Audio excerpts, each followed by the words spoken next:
شرکا، ابھی آپ ہمارے رفقا کے جائزات سن رہے تھے۔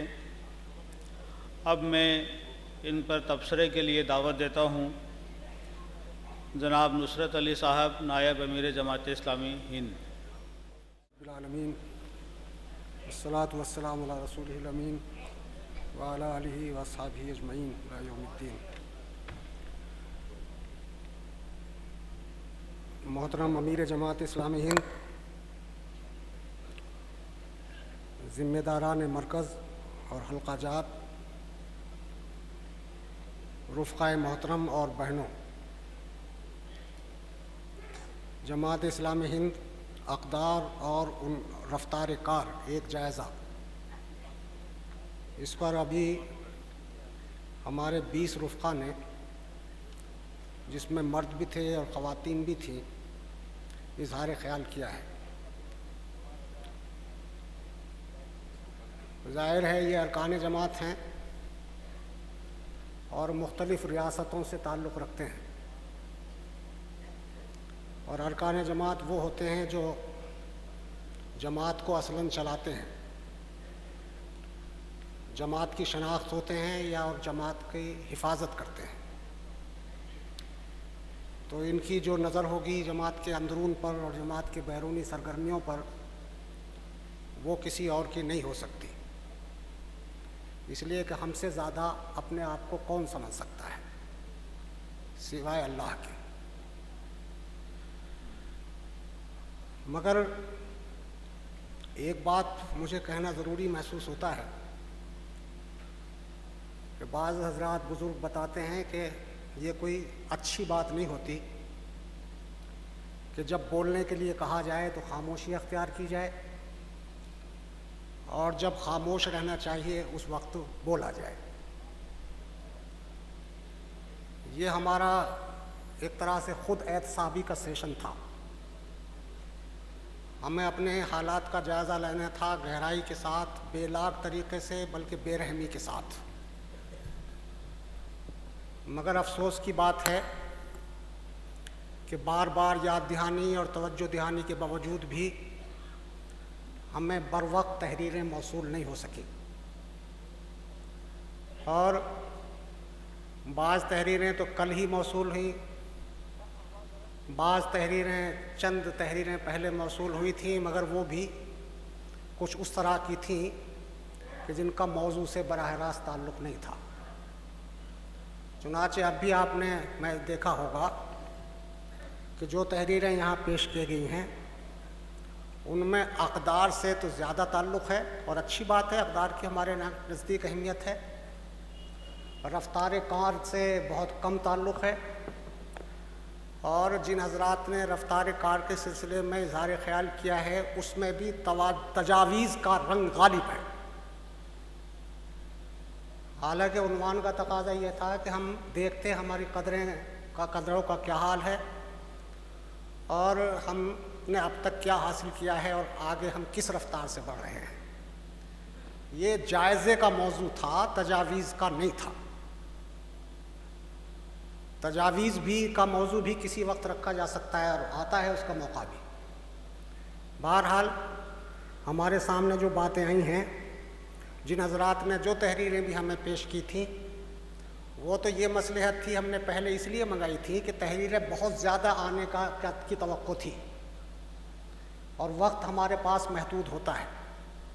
تو ہمارا یہ خیال تھا کہ ان تحریروں میں سے کچھ تحریریں کو ہم سلیکٹ کریں گے تاکہ محدود تعداد ہی میں اظہار خیال کا چونکہ موقع رہے گا تو ان حضرات کو یہ موقع دیا جا سکے۔ مگر اس کی ضرورت ہی نہیں پیش آئی، جیسا کہ میں نے عرض کیا، جو تحریریں یہاں مل سکیں، بس معمولی جو تحریریں ذرا طویل ہو گئی تھیں ان کو تھوڑا سا ایڈٹ کیا گیا بس، یا خود انہی سے کہا گیا کہ بھئی آپ اس کو ذرا مختصر کر دیجئے، خلاصہ پیش کر دیجئے، ورنہ زیادہ تر تحریریں ایز اٹ از یہاں پیش کی گئی ہیں۔ اور میرے خیال میں کوئی رفیق ایسے نہیں ہیں جن کی تحریر یہاں آئی ہو اور اسے یہاں پیش نہ کیا جا سکا ہو۔ تو اس لیے یہ گویا جو باتیں بھی ہمارے سامنے ہیں وہ ایڈیٹڈ نہیں ہیں، بلکہ پوری وضاحت، پوری تفصیل کے ساتھ ہمارے رفقا کو یہاں اپنی باتیں پیش کرنے کا موقع ملا ہے۔ اچھا، یہ کیفیت ہمارے نیچے سے لے کر اوپر تک رہنی چاہیے۔ یہ جائزے اور احتساب کا جو نظم ہے ہمارا اپنے آپ کو سمجھنے کا، یہ مقامی سطح پر بھی ہونا چاہیے، حلقے کی سطح پر بھی ہونا چاہیے، اور مرکز کی سطح پر تو یہ اس وقت ہو رہا ہے۔ اور اس وقت ہم اپنی زبان بند نہ رکھیں۔ ہمارے اندر یہ حوصلہ اور اخلاقی جرات ضرور ہونی چاہیے کہ جب اس کا موقع ملے تو ہم اپنے ذمہ داروں کے سامنے، اپنے ساتھیوں کے سامنے اپنے دل کی بات پیش کر سکیں۔ ورنہ کیا ہوتا ہے کہ آدمی دل میں کچھ رکھتا ہے تو اس کے اظہار کا کہیں نہ کہیں موقع چاہیے اس کو۔ جب آپ صحیح جگہ اپنی بات نہیں کہیں گے تو غلط جگہوں پر اس کا اظہار ہوگا۔ غلط جگہیں کہاں ہوں گی؟ یا تو آپس میں خسر پسر ہوگی، نجوہ ہوگا، غیبتیں ہوں گی، یا اب آج کل تو ایک اچھا موقع آ گیا سوشل میڈیا کا، اس پر ہم اور آپ گویا اپنی باتیں رکھیں گے، حالانکہ وہ بھی پبلک فورم ہی ہوتے ہیں، یا پھر پرنٹ میڈیا میں ہم اپنی چیزیں رکھیں گے۔ سوشل میڈیا میں تو بلکہ اس کی گنجائش زیادہ ہوتی ہے کہ اس میں نام بھی نہیں لکھنا ہوتا اور فون نمبر سب کو معلوم نہیں ہوتے۔ تو یہ کون سا ذہن ہے ہمارا کہ ہم سامنے آ کر اپنی باتوں کو کھل کر اپنے ذمہ داروں کے سامنے، اپنے دوستوں رفیقوں کے سامنے کہنے کی ضرورت کیوں نہیں کر پا رہے؟ بہرحال یہ ہمارا احتسابی سیشن تھا، ہم نے اپنا جائزہ لیا ہے، اور زندہ چاہے افراد ہوں یا قومیں ہوں یا تحریکیں ہوں، وہ اپنا بے لاگ جائزہ لیتی ہیں اور وہ پیچھے کی طرف بھی دیکھتی ہیں کہ ہم نے اب تک کیا سفر طے کیا ہے، اور آئندہ کے حالات پر بھی نظر رکھتی ہیں، اور اپنی خوبیوں اور کمزوریوں پر گہری نظر ڈال کر کے اپنی اصلاح کی طرف مائل ہوتی ہیں۔ یہ خود احتسابی زندگی ہے تحریکوں کی، مگر اس میں بھی اگر توازن باقی نہ رہ سکے تو یہ عمل بھی ہمارے لیے نقصان دہ ہوتا ہے۔ خود احتسابی بہت اچھی چیز ہے، مگر خود ملامتی کا رنگ اگر وہ اختیار کر لے تو پھر وہ چیز مضر ہو جاتی ہے۔ اگر صرف اچھے پہلو ہی ہمارے سامنے رہیں تو پھر اصلاح کی ضرورت میں محسوس نہیں کرتے، خوش فہمی میں مبتلا رہتے ہیں، اور اگر خود ملامتی میں ہم داخل ہو جائیں تو پھر مایوسی اور فرسٹریشن ہمارے لیے گویا مقدر بن جاتے ہیں۔ تو دونوں کے بیچ کی بات ہونی چاہیے۔ مولانا امین حسن اصلاحی صاحب نے کہا کہ بعض مرتبہ ایسا ہوتا ہے کہ ہم اپنی کمزوریوں کے ذکر کرنے کے عادی ہو جاتے ہیں، بڑی شان سے ہم اپنی کمزوریوں کے تذکرے کرتے ہیں، مگر جب اٹھ کر چلتے ہیں تو اصلاح کی طرف میلان نہیں ہوتا۔ اسے کہا مولانا نے اعتراف تقصیر کا فتنہ۔ تو اس سے ہمیں بچنا چاہیے کہ ہم اپنی کمزوریوں ہی پر صرف نظر ڈالیں اور خوبیاں ہمیں نظر نہ آئیں، تو یہ صحیح تجزیہ اور صحیح جائزہ نہیں ہوتا۔ تو اس کو بھی ہمیں اپنے سامنے گویا رکھنا ہوگا، اس میں ہمیں توازن رکھنا چاہیے، اس لیے کہ یہ خوبیاں بھی اگر ہیں تو یہ ہماری اجتماعی خوبیاں ہیں، کسی فرد خاص کی خوبی نہیں ہے۔ ہم کسی فرد خاص کی اس کے منہ پر تعریف نہیں کر رہے، اپنے اندرون کو دیکھ رہے ہیں کہ یہ خوبیاں الحمدللہ ہمارے اندر پیدا ہوئی جن کو ہمیں اور آگے بڑھانا چاہیے، اور یہ کمزوریاں ہمارے اندر در آئی ہیں جس سے ہمیں نجات حاصل کرنی چاہیے۔ تو یہ جو ہمارے اقدار اور رفتار کار کی بات ہے، تو اس میں ہماری بنیادی قدریں ہیں، انفرادی قدریں بھی ہیں، اجتماعی قدریں بھی ہیں، وہ ہم اور آپ سب جانتے ہیں۔ انفرادی قدریں آپ ہمارا مقصد سے گویا کمٹمنٹ ہے، اس کا شعور ہے، انفاق ہے، اثار و قربانی ہے، عشق ہے اپنے مقصد سے۔ اجتماعی طور پر ہم کہہ سکتے ہیں کہ فیصلوں کا احترام ہے، یہ اظہار اختلاف کے اسلامی آداب ہیں، سماع و طاعت ہے، امیر و معمول کے درمیان تعلق ہے، محبت و خیر خواہی ہے باہم۔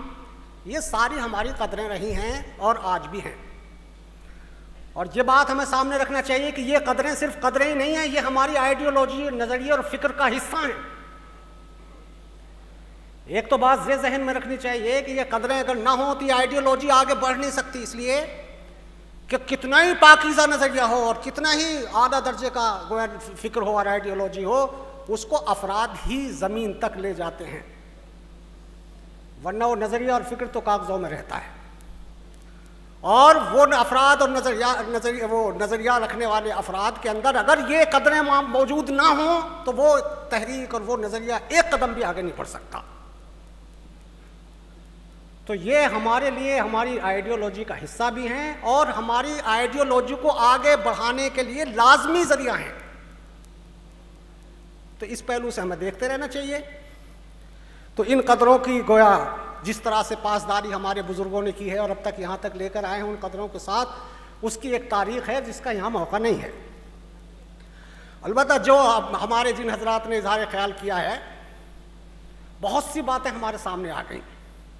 اس میں ایک مسئلہ تو یہ بھی ہوتا ہے کہ کبھی کبھی میں جس مقام پر رہتا ہوں یا جس ریاست میں رہتا ہوں، اس میں اگر کوئی خاص مسئلہ ابھرا ہوا اور یا نمایاں ہوتا ہے تو میں اسے جنرلائز کرتا ہوں اور پوری تحریک پر اس کو چسپاں کر دیتا ہوں.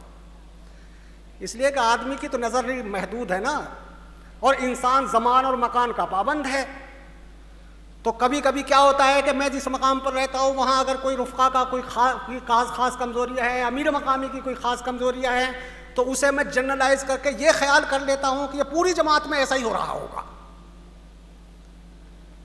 تو کبھی کبھی یہ بھی ہوتا ہے.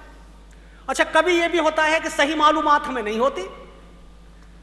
ایک بات ایک بار چلی آ رہی ہوتی ہے، ایک جملہ ہم استعمال کر رہے ہوتے ہیں، اور اس کے اگر دلائل مانگے جائیں یا متعین چیز معلوم کی جائے تو وہ نہیں پیش کی جاتی، بلکہ ایک بات ہے جو کہی جا رہی ہوتی ہے، ہم بھی کہنے لگتے ہیں. تو صحیح بات یہ ہے کہ جو بات بھی ہو اسے اچھی طرح تحقیق کر لی جائے، اچھی طرح معلومات حاصل کر لی جائیں. مگر اس سب کے باوجود ہمارے رفقا اخلاص کے ساتھ کوئی بات یہاں پیش کرتے ہیں تو اس کو سنا جانا چاہیے اور اس کی وضاحت بھی بحد ممکنہ ہونی چاہیے. ہمارے ایک رفیق نے بہت اچھی بات کہی، مولانا کلیم رحمانی صاحب اور کئی اور رفقا نے بھی، کہ صاحب ہم نے الیکشن میں حصہ لے کر کے الیکشن کے بارے میں فیصلہ کر کے اپنے نظریے اور فکر سے کمپرومائز کیا ہے. دیکھیں، یہ بات یاد رکھنی چاہیے کہ نظریہ اور فکر وہ ہوتا ہے کسی تحریک کا جو اس کے لیے روح کی حیثیت رکھتا ہے، اور نظریے اور فکر کو قربان کرنا تو گویا اپنے وجود کو اس سے سمجھوتا کر لینا ہے. اور کوئی تحریک اگر اپنے وجود سے سمجھوتا کر بیٹھے تو وہ تحریک ہی نہیں رہ جاتی. کسی نے بہت اچھی بات کہی، میں بھی دہرایا کرتا ہوں کہ کوئی بہت شخص نادان ہے وہ شخص کو جو آنکھیں بیچ کر کے پینٹنگ خرید کر لائے بازار سے. ارے آنکھ ہی نہیں ہوگی تو پینٹنگ کا کیا فائدہ ہوگا، اتنی شاندار پینٹنگ ہو. تو اصل مسئلہ کیا ہوتا ہے تحریکوں کے لیے؟ یہ مسئلہ رہتا ہے کہ وہ اپنے مقصد پر نظر رکھتے ہوئے موجودہ حالات میں کیسے آگے بڑھیں. آپ ایک طویل منزل کے لیے کوشش اور جد و جہد رکھتے ہوئے آپ آج کے حالات اور تقاضوں سے آنکھیں بند نہیں کر سکتے. دنیا آپ سے توقع رکھتی ہے، اور آج کے حالات میں آپ کا جیسا رول ہوگا مستقبل آپ کا ویسا ہی بنے گا. جو لوگ آج کوئی رول نہیں ادا کر سکتے مستقبل کا خواب نہیں دیکھ سکتے. آج کے رول پر، آج کے پرفارمنس پر مستقبل کی تعمیر ہوتی ہے. تو جماعت نے ایک درمیانی راستہ، ابھی آپ نے دیکھا 3 الگ الگ خیالات آئے. ایک صاحب نے کہا کہ ہم نے سمجھوتا کر لیا الیکشن کر کے، دوسرے صاحب نے کہا کہ صاحب الیکشن کو ہم نے نظر انداز کر کے غلطی کی، ہم صرف دعوتی تحریک بن گئی، اقامت دین کی تحریک باقی نہیں رہی. کہا نا ابھی عبدالاحد خان صاحب نے. تیسرے ایک صاحب تھے، انہوں نے کہا نہیں صاحب ہمیں پلورل سوسائٹی کی زبان کو سمجھنا چاہیے. پلورل سوسائٹی کی زبان کی انہوں نے وضاحت بھی کی. یعنی اس کے معنی یہ ہے کہ اب تک ہم جو زبان استعمال کر رہے ہیں کہیں نہ کہیں اس پر ہمیں غور کرنا ہوگا. پلورل سوسائٹی اور ایسی سوسائٹی جہاں مختلف زبانوں اور تہذیبوں اور مذاہب کے لوگ رہتے ہوں، ہمیں اپنی اپروچ پر غور کرتے رہنا ہوگا. اور ہم نے غور کیا ہے، ہم نے آنکھیں بند نہیں کی اس سے. ہم نے کہا بھائی ہندوستان کے موجودہ نظام میں ہمارا کیا رول ہو سکتا ہے. ظاہر ہے وہ منزل تو ہمارے سامنے ہوگی ہی، لیکن کیا ہو سکتا ہے؟ ہم نے بتایا کہ اخلاق و کردار کی اہمیت کو سمجھا جانا چاہیے سیاست میں. ہم نے کہا یہاں فضائی طاقتیں آگے بڑھ رہی ہیں جو یہاں کے شہریوں کی آزادی کو ختم کر دیں گی، جس میں ہماری آزادی بھی شامل ہوگی. اس ایسی طاقتوں کو روکنے کی کوشش جد و جہد کرنی چاہیے ان طاقتوں کے ساتھ مل کر جو ان کے مخالف ہیں. تو اس میں صرف اتنی بات ہے. اب اگر کسی کو اس میں یہ بات نظر آتی ہے کہ صاحب ہم نے سمجھوتا کر لیا، اس کے معنی یہ ہیں تو کہ کہیں نہ کہیں ہم الجھ کر رہ گئے. اس میں ہم اپنی آئیڈیالوجی اور اس میں تطابق نہیں کر پا رہے. اسے ہمیں اپنے ذہن کو کھلا رکھ کر کے راستہ نکالنا ہوگا. پارٹی ہم نے بنائی ہے، پارٹی ہم نے کیا بنائی ہے؟ بلکہ ایک تحریک کی ہم نے پارٹی بنانے کی. اور جماعت اسلامی براہ راست بھی آ سکتی تھی، اور اس کے حالات اگر اس طرح کے ہوتے، اور کبھی اس نے شجر ممنوعہ اس کو نہیں کہا، لیکن جماعت نے یہ اپروچ اختیار کیا کہ جب تک رائے عامہ ہموار نہ ہو جائے، جماعت اسلامی کو میدان میں آ کر کے اپنا مذاق بنانے کی ضرورت نہیں۔ اور سنیے، دنیا کے مختلف ممالک کی تحریکیں جو براہ راست انتخابی عمل میں آئیں، آج وہ نظر ثانی کرنے پر مجبور ہے کہ نہیں ہمیں سماج کی تعمیر کا کام کرتے رہنا چاہیے تھا، اور الیکشن کا عمل ایک الگ باڈی بنا کر کے اس کے حوالے کرنا چاہیے تھا۔ ظاہر ہے ایک آزادی ہے، آزاد تنظیم ہے، وہ ہم نے اس کو آزاد رکھا ہے، اپنی تنظیم نہیں کہتے اس کو، مگر ہمارے افراد وہاں ہیں تو سب سے قیمتی سرمایہ ہمارے پاس افراد ہی ہیں، اس میں شامل ہیں، اس حد تک وہ ہماری ہے۔ تنظیم کے لحاظ سے آزاد ہے، بالکل ٹھیک ہے۔ ہمارا ایک فرد بھی اگر کہیں ہے تو جماعت اسلامی ہے وہاں۔ آپ کیسے کہہ سکتے ہیں، کیسے بے تعلق رہ سکتے ہیں؟ ایک ایک فرد کو ہم تیار کرتے، کہاں سے نکال کر لاتے اور کیسے اس کو آگے تک پہنچاتے ہیں، شعور بیدار کرتے ہیں، اس کی آئیڈیالوجی پختہ کرتے، تب جا کر کے وہ میدان عمل میں ہمارا آدمی سمجھا جاتا ہے۔ ایک ایک آدمی، جتنے لوگ بیٹھے ہوئے ہیں، ایک ایک آدمی ہمارے لیے گویا وہ ہے ہیرا جواہرات ہے، اپنی بہت سی کمزوریوں کے ساتھ۔ تو جماعت بہرحال اس سلسلے میں بات ہمارا ذہن صاف ہونا چاہیے۔ کبھی کبھی ہمیں یہ پریشانی ہونے لگتی ہے کہ ایک فیصلہ، اس کا پس منظر، اس کا تناظر، اس کے مقاصد وہ ہم پر کبھی کبھی کلیئر نہیں ہوتے، یا ہمارا ذہن اس کو قبول کرنے کے لیے آمادہ نہیں ہوتا، تو ہم بڑے نتیجے نکالنے لگتے ہیں۔ تو اس بڑے نتیجے نکالنے کی ضرورت نہیں ہوتی۔ ہم اقامت دین کی تحریک ہندوستان میں چلا رہے ہیں، انشاءاللہ اس منزل کی طرف ہم دھیرے دھیرے آگے بڑھیں گے، مگر ہندوستان جیسے کنٹری میں وہ ایک طویل عمل ہے جس کو ہمیں کرتے رہنا۔ دیکھیے آج یہ آپ کی تحریک تیسری اور چوتھی نسل کے ہاتھ میں ہے، 2 نسلیں اپنا کام کر کے چلی گئیں، خدا کے یہاں اجر پائیں گی انشاءاللہ، اور جیسے حالات ہمیں میسر ہیں اس سے زیادہ مشکل حالات میں ان حضرات نے کام کیا۔ کیا بتاؤں میں کیسے حالات تھے ہندوستان کی تقسیم کے بعد، آپ سب جانتے ہیں، کیسے مذہبی اور سیاسی طاقتوں کی طرف سے مخالفت ہو رہی تھی، اور کیسے طعنے دیے جا رہے تھے جماعت اسلامی کے لوگوں کو۔ تو یہ بہت آسان بات نہیں تھی، اس سے نکال کر کے یہ تحریک یہاں تک پہنچی ہے، اور آج یہ ہمارے ہاتھوں میں ہے۔ تو ایک بات تو یہ ذہن میں ہمارے رہنی چاہیے۔ دوسری بات جو بہت اہم ہے میرے نزدیک، جو میں نے نوٹ کی ہے ہمارے رفقا کے اظہار خیال سے، وہ ہے کہ ہمارے کیڈر کے اندر بعض وہ چیزیں پیدا ہو رہی ہیں جو تحریک کے نہ صرف شان نہیں ہیں، ان کی زندگی کی بھی تباہ کرنے والی ہیں، اور تحریک اسلامی کو بھی تباہ کرنے والی ہیں۔ مسئلہ تحریکی کا نہیں ہے، فرد کا بھی ہے۔ ارے یہ تحریک کے جو افراد ہیں، کس ماحول سے نکل کر آئے، کس بیک گراؤنڈ سے نکل کر کے تحریک کا حصہ بنے ہیں، اور ایک ایک فرد پر کتنی محنت کی ہے، کتنے لوگوں نے کام کیا ہے، تب یہ جا کر کے تحریک کے فرد بنے ہیں۔ اگر وہ ان قدروں سے ہٹ جائیں اور وہ بیماریاں پیدا ہو جائیں جو عام طور سے لوگوں کے اندر پیدا ہو جاتی ہیں، بلکہ پیدا کیا ہو رہی ہیں، وہی قدریں پیدا کی جاتی ہیں لوگوں کے اندر، سیاسی پارٹیاں، سماجی تنظیمیں، کیا ہے وہ شہرت طلبی، نجوہ، گروہ بندی، عہدے کی طلب، کیا چیز ہے یہ، کیا حیثیت ہے؟ ہم تو کہا کرتے تھے شروع میں کہ صاحب ہمیں تو یہ اسمبلی اور پارلیمنٹ کو اپیل نہیں کرتے، ہم تو جنت کے محلوں کا خواب دیکھتے ہیں۔ تو کیا ہوا اس جنت کا، اور کیا ہوا مقامی عمارت میں، اور صاحب خود امیر جماعت ہونے میں کیا کشش ہے، اور دنیاوی اعتبار سے کیا مل جاتا ہے، میری تو سمجھ میں آج تک نہیں آیا۔ شورا کا رکن بن جانے سے آخر کیا ان سی عظمت پیدا ہو جاتی ہے کسی شخص کے اندر۔ یہ اگر بیماریاں پیدا ہو رہی ہیں تو ایک تو مسئلہ یہ ہے کہ ان کو کنٹرول کرنا چاہیے ہمیں اپنے تربیتی نظام کے ذریعے۔ ویسے جس شدت کے ساتھ ہم سو یہ شدت ہونی چاہیے ہمارے اندر، میں اس سے انکار نہیں کرتا، مگر کبھی کبھی کیا ہونے لگتا ہے جیسے یہ بیماریاں بہت عام ہو گئی ہیں، اور اوپر سے نیچے تک بالکل گویا رنگ گئے ہیں ہمارے رفقا انہی بیماریوں کے ساتھ۔ ایسا نہیں ہے، مگر ایک فرد کے اندر بھی اگر ہو رہی ہے تو ہمارے لیے غور و فکر کا موضوع ہے وہ۔ اس لیے کہ بیماری کبھی رکتی نہیں اگر نہ روکا جائے تو، بیماری پھیلتی ہے، پھر اس کو برداشت کیا جانے لگتا ہے، پھر اس کی شناعت اور قباحت ذہنوں سے نکل جاتی ہے، اور پھر وہ عام ہو جاتی ہیں، اور اس کے بعد تحریک کا کردار بن جاتی ہیں وہ. تو اس کو پہلے ہی مرحلے میں روکنا چاہیے. کیا ہم یہ نہیں کر سکتے؟ تربیتی نظام جب ہمارا مؤثر نہ ہو رہا ہو کسی بھی وجہ سے، کسی بھی فرد پر، اور وہ بیماری برابر آگے بڑھتی جا رہی ہو، تو کیا ہماری تنظیم، یہ ہمارے ارکان جماعت جو محافظ ہیں تنظیم کے، یہ اس کو روک نہیں سکتے؟ ایک آدمی جب فون کر کے کہتا ہے کہ ارے بھائی کیا ہوا، تم نے رائے بھیجی نہیں بھی، اس کے پیچھے کون سی سائیکولوجی ہے، اس کو سمجھنا کچھ مشکل ہے کیا؟ ایک آدمی یہ پوچھتا ہے کہ صاحب میں کس کو رائے دوں، تو یہ بات تو سمجھ میں آ سکتی ہے، مگر یہ ایک آدمی یہ پوچھتا ہے کہ کیا ہوا، آپ نے رائے کس کو دی، یا رائے بھیج دی آپ نے یا نہیں بھیجی؟ کیوں بھائی، آپ کی کیا ذمہ داری تھی؟ کیوں پوچھ رہے تھے آپ؟ تو اس نفسیات کو سمجھنا، اسے کنٹرول کرنا، اور یہ گروہ بندی، اور یہ اچھے ہیں وہ برے ہیں، اور ہر وقت بس کچھ لوگوں کو نشانہ بنانا، کچھ لوگوں کے خلاف بولنا، کوئی چیز بھائے نہیں، کوئی چیز اچھی نہ لگے، کون سی سائیکولوجی ہے بھائی یہ؟